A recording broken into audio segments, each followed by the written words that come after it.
She is an experienced management professional with extensive experience of talent management, learning and development, and organization development. She has worked in different roles of HR for 21 plus years, mostly in BFSI and manufacturing sectors. She is passionate about learning and capability building and cultural transformations. Currently, she is in Indigo as a vice president and head HR, ACOS Engineering, Cargo, Agile, and ER. She is responsible for 20,000 plus employees across domestic and international locations. She also leads the employee relations for Indigo. She is certified in HEY, Job Evaluation, R Analytics, HRBP by the Aon, etc. She is certified life and leadership coach from ICF and certified NLP practitioner. She is an avid reader and has keen interest in spirituality and Indian philosophy. She is PhD scholar in pursuing her masters in Vedic literature. So ladies and gentlemen, please put your hands together to welcome Ms. Ruchi Dhawan.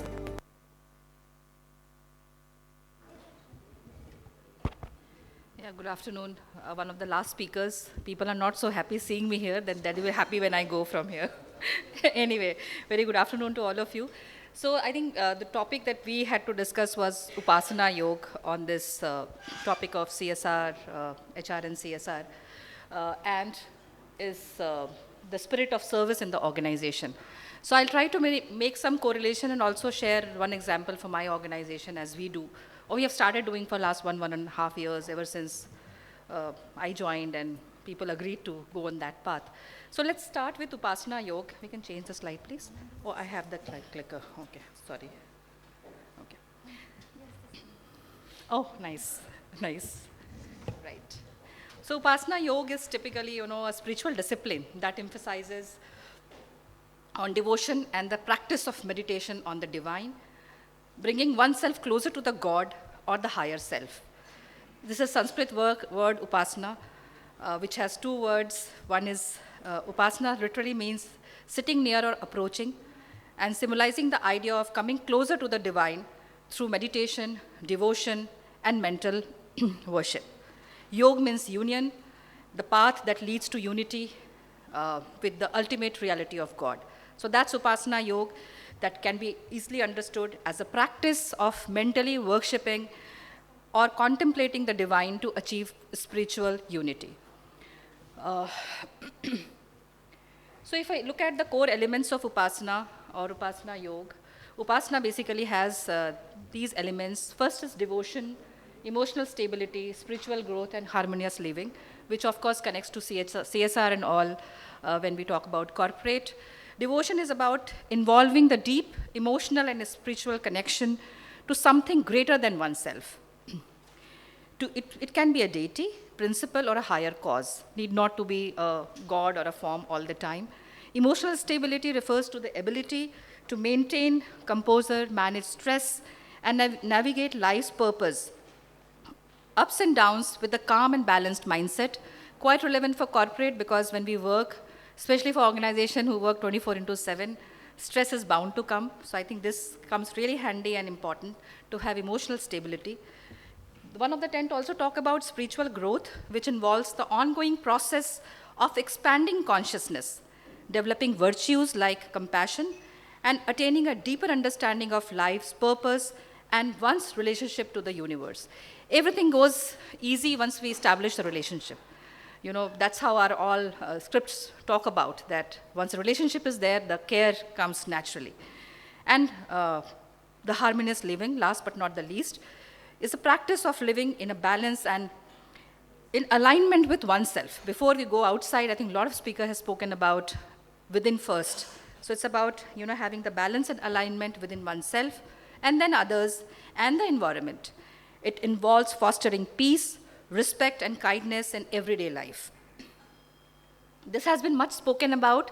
If you look at Upasana Yoga, it has a mention in Vedas, in Bhagavad Gita, in Upanishad, and very nicely in Patanjali Yoga Sutra, which completely talks about the formula, that how it works.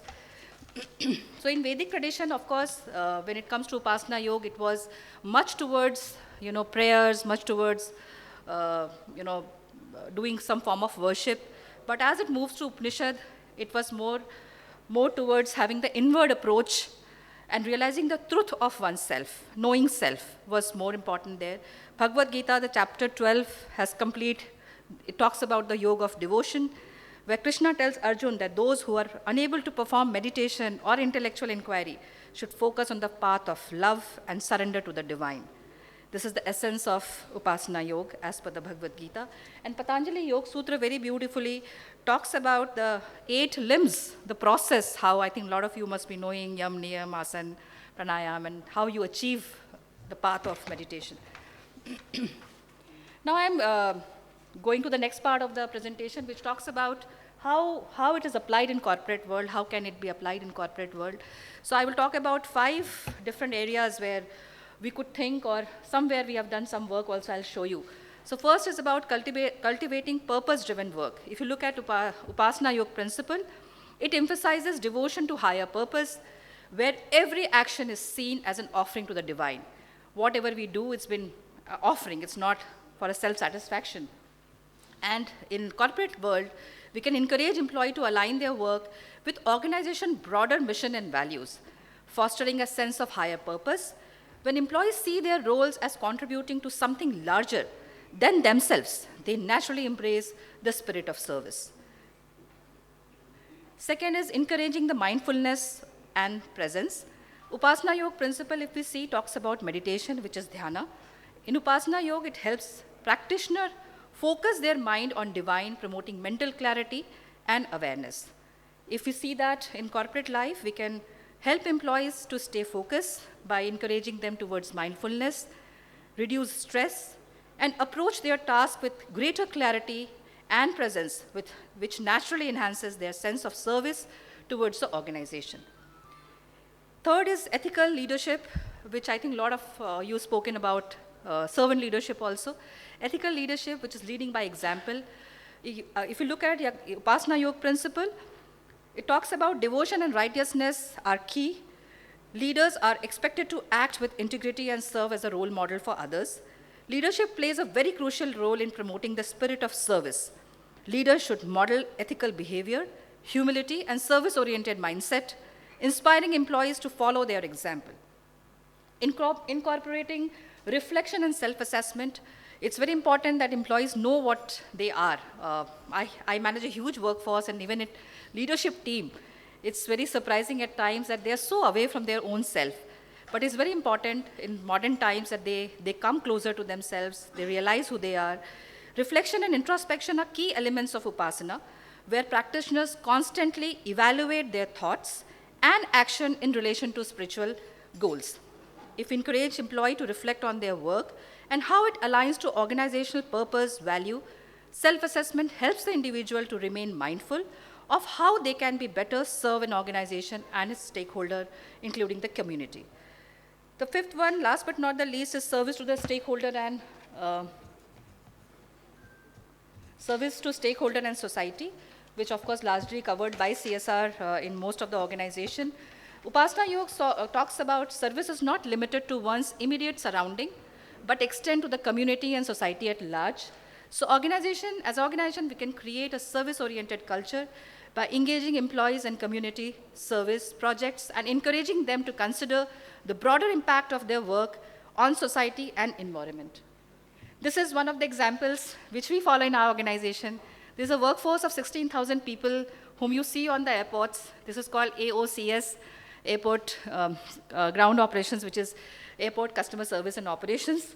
This is a leadership team which consists of around 100 plus people, all our leaders, airport managers. And this is how we start a day. Of course, this is of an annual meet, but every day at 8:30 we meet and we do this kind of meditation, all leadership team. The entire cargo team, every week, one day in a week, they have also started doing. That's how we have been promoting mindfulness in the organization. I'll just conclude saying that Upasana Yoga offers a profound framework for promoting a spirit of service within organization by fostering purpose-driven work, encouraging mindfulness, promoting selfless action, and cultivating ethical leadership. We can create a culture where service becomes the integral part of company's DNA. Thank you so much. Thank you very much, Ruchi ji.